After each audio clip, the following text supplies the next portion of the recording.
But there were quite a few. Legal Services of Northern California and the law firm that represents the plaintiffs objected to several things. Now, one of them is the use of city workers' testimonies in the city's court filing. So basically, they're asking the judge to dismiss the statements from people like the city manager, the public works director, and even the director of the Jesus Center. Now, when it comes to the grants pass decision, which has been the city's primary argument for trying to get out of the Warren settlement, the plaintiffs argued that the Supreme Court decisions only covers one of the complaints the Warren settlement resolved, and that the decision doesn't warrant a change to the agreement. Now, all of this was filed to a judge who will be making a decision on it, as the hearing for the motion has now been vacated, which means the judge will make the decision on the settlement without hearing any in-person argument. And I spoke with a few city council members, and they have different takes on what the judge will decide.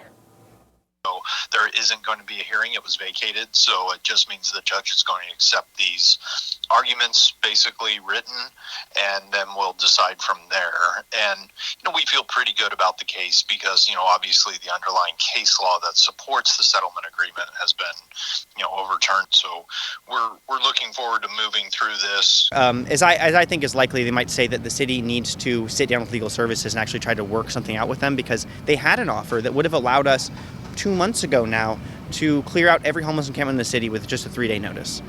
But the city didn't want to negotiate with that at all.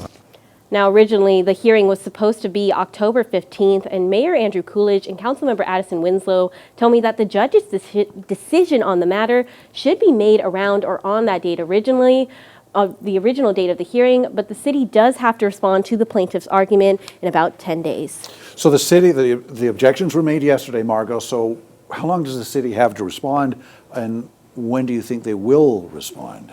So the city has until October 4th to respond, and Addison Winslow told me that at Tuesday's city council meeting, they will be in closed session to discuss it, but he says most likely the response will be handled by the city's attorneys. Very interesting. All right, thanks for that update, Margot.